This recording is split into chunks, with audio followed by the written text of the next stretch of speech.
मित्रों नमस्कार, मैं हूं राकेश कुमार। आप देख रहे हैं मत अभिमत। मित्रों, केंद्र की भाजपा सरकार के विरुद्ध, उनके नीतियों के विरुद्ध किसानों का आंदोलन आम बात हो गया है।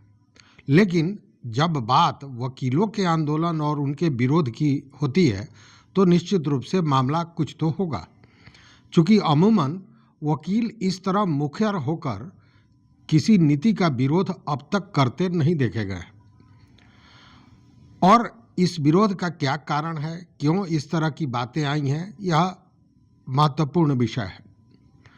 क्योंकि दूसरे को न्याय दिलाने वाला वकील खुद अगर अपने न्याय के लिए, अपने अधिकारों को बचाने के लिए विरोध करता है तो बात तो अहम है निश्चित रूप से। देखिए, भारत सरकार के विधि एवं न्याय मंत्रालय ने एक विधेयक, संशोधन विधेयक लाने की बात कही और उस विधेयक का नाम था अधिवक्ता संशोधन विधेयक 2025, जिसके तहत पूर्व में जो 1961 में जो वकीलों के लिए कानून बना था उसमें संशोधन को लेकर लाया गया था।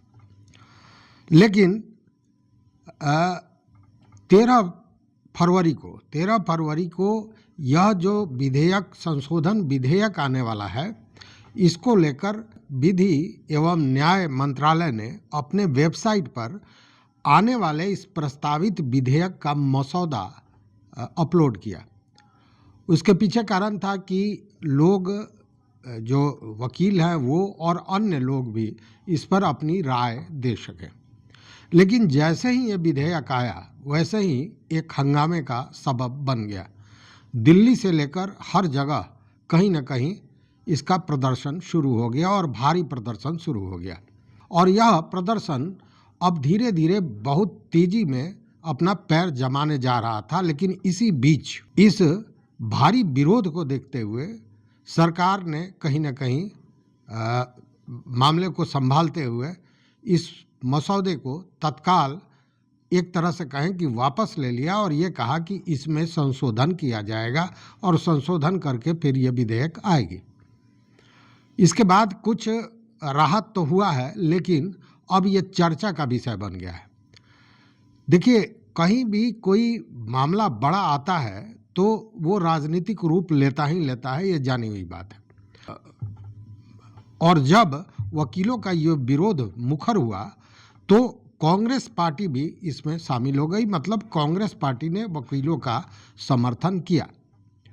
और आप जानते हैं कि कांग्रेस पार्टी में बाज़ाब्ता एक विभाग है जो कानून, मानवाधिकार और सूचना के अधिकार से जुड़े मामलों पर अपनी राय देता है।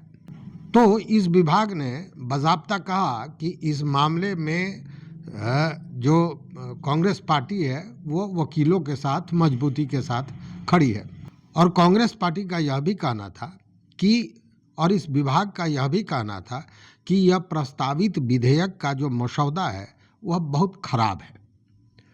यह कानूनी बिरादरी के आवश्यक पक्ष को कहीं से भी रखने में कामयाब नहीं हुआ है और इसमें वकालत करने वाले लॉ ग्रेजुएट की परिभाषा तक बदल देने की बात सोची जा रही है। ये कई मुद्दे कांग्रेस के तरफ से उठाए गए।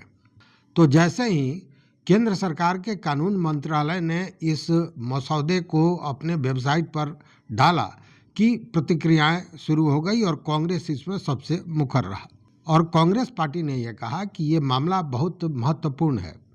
इस मसले पर एक व्यापक और देशव्यापी राय की जरूरत है और उस राय के अनुसार ही इस मसौदे में संशोधन करना चाहिए। और उसके पीछे कारण यह है कि यह जो मसौदा आया है इसमें जो पक्ष हैं, मतलब जो वकील हैं, यह कहीं ना कहीं उनके पेशे और उनकी आजीविका से जुड़ा हुआ मामला बनता है। इसको लेकर आपको याद होगा कि कांग्रेस नेता और वकील मनु भाई सिंघवी ने 2 बिंदुओं पर सभी लोगों का ध्यान आकृष्ट कराया। उसमें एक था हड़ताल और बहिष्कार का जो अधिकार है उसको लेकर, और दूसरा वाक काउंसिल में गवर्नमेंट का, सरकार का बढ़ता हुआ हस्तक्षेप। इस दो मामलों की तरफ उन्होंने ये ध्यान आकृष्ट कराया। उन्होंने कहा कि वकीलों के मुद्दों का, परेशानियों के निपटारे के लिए मंच बनाने की बात तो कही जा रही है, लेकिन दूसरी ओर वकीलों द्वारा हड़ताल करके या बहिष्कार के माध्यम से अपनी मांगों को रखने का जो अधिकार है, उस अधिकार को छीना जा रहा है।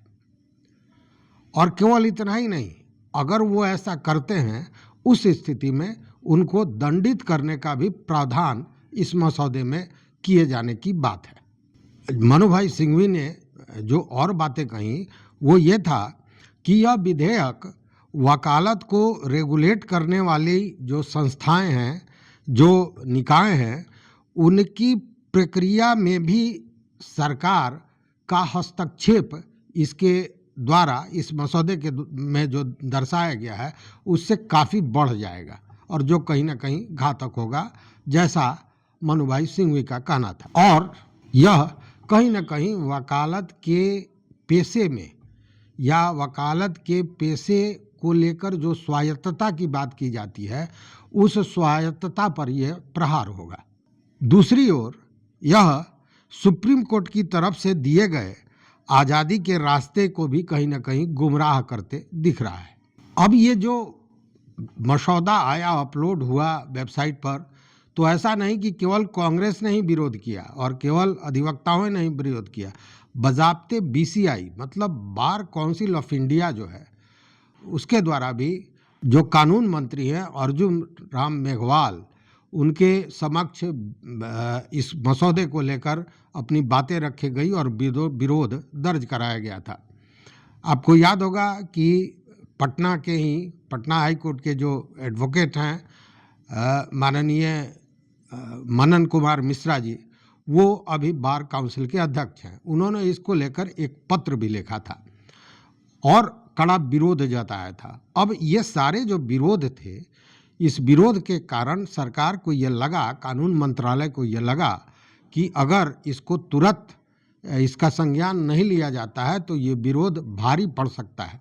और वैसे में 13 तारीख को ये आया था विधेयक का, ये प्रस्तावित विधेयक का मसौदा 13 तारीख को आया था और मात्र 9 दिन के अंदर में, मतलब 22 तारीख को, जो विधि एवं कानून मंत्रालय के मुख्य लेखा नियंत्रक हैं ध्रुव कुमार सिंह, उन्होंने एक पत्र बीसीआई के अध्यक्ष मनन कुमार मिश्रा को लिखा। ये पत्र आप देख रहे हैं और इस पत्र में स्पष्ट कहा गया है कि the advocate amendment bill 2025 was made available for public consultation on February 13, 2025 on the website of Department of Legal Affairs, demonstrating the government's commitment and transparency and broader engagement with stakeholders and the public. However, considering number of suggestions and concerns received, it has been decided to conclude the consultation process now. Based on the feedback received, the draft will, as received, will be processed afresh for consultation with stakeholders with regards. यह पत्र दिया, जैसा मैंने बताया, ध्रुव कुमार सिंह जो मुख्य लेखा नियंत्रक हैं विधि एवं न्याय विभाग के, और जो इसका, देखिए कहीं ना कहीं ये तो विरोध के कारण ही सरकार को इतनी जल्दी यह बात समझ में आई, क्योंकि जो बीसीआई ने अपना विरोध पत्र लिखा था उसमें बज़ाब्ता जो मनन कुमार मिश्रा अध्यक्ष हैं, उन्होंने यह कहा था कि ये अपने आप में काफ़ी चौंकाने वाला है कि फीडबैक के लिए साझा किए गए मसौदे में कुछ अधिकारियों और कानून मंत्रालय ने कई अहम बदलाव किए हैं। इस मसौदे के जरिए बार की बुनियादी स्वायत्तता और आज़ादी को ध्वस्त करने की कोशिश की गई है। देश भर के वकील इस विषय पर न सिर्फ आंदोलित हैं बल्कि अगर इस तरह के निरंकुश प्रावधानों को जानते बूझते हुए नहीं हटाया गया या फिर तुरंत संशोधित नहीं किया गया तो बड़े पैमाने पर और कड़े प्रदर्शन होंगे। अब इसके बाद जो ये पत्र बार काउंसिल ऑफ इंडिया द्वारा दिया गया था विरोध में, उसके बाद सरकार ने ये पत्र जारी किया।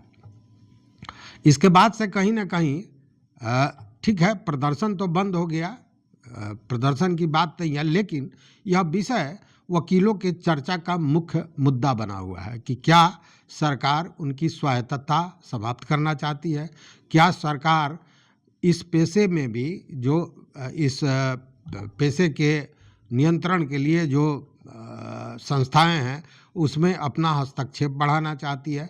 इन सारे चीज़ों को लेकर कयास लगाए जा रहे हैं, चर्चाएं गर्म हैं और अब देखने वाली बात है कि जो फीडबैक जैसा पत्र में दिया है सरकार विभाग द्वारा कि जो फीडबैक आया है उसके अनुसार यह मसौदा फिर बनाया जाएगा। तो अब देखने वाली बात होगी कि क्या फीडबैक है। लेकिन अब तक जितने भी अधिवक्ताओं से हमारी बात हुई, सारे लोगों ने एक स्वर में कहा कि यह सरकार की निरंकुशता को दर्शाता है और इसे हम कहीं से मानने को तैयार नहीं हैं। यहाँ तो उल्टे अधिवक्ता अपने प्रोटेक्शन के लिए एक्ट चाहते हैं। यहाँ तो प्रोटेक्शन छोड़ दीजिए, जो उनकी स्वतंत्रता है वह भी धराशायी होती कहीं ना कहीं नजर आ रही है। तो देखते हैं आगे क्या होता है। लेकिन अधिवक्ताओं के इस कड़े विरोध ने मात्र 9 दिन में कहीं ना कहीं सरकार को बैकफुट पर लाने का काम किया है और कम से कम अधिवक्ताओं का आंदोलन किसान आंदोलन का हश्र नहीं लेगा, ऐसा लगता है। तो इस वीडियो में बस इतना ही। देखते रहिए मत अभिमत। मित्रों, चैनल पर नए हो तो सब्सक्राइब कीजिए, लाइक कीजिए, दोस्तों के साथ शेयर कीजिए और अपना विचार जरूर दीजिए। बहुत बहुत धन्यवाद, कोटिशः आभार।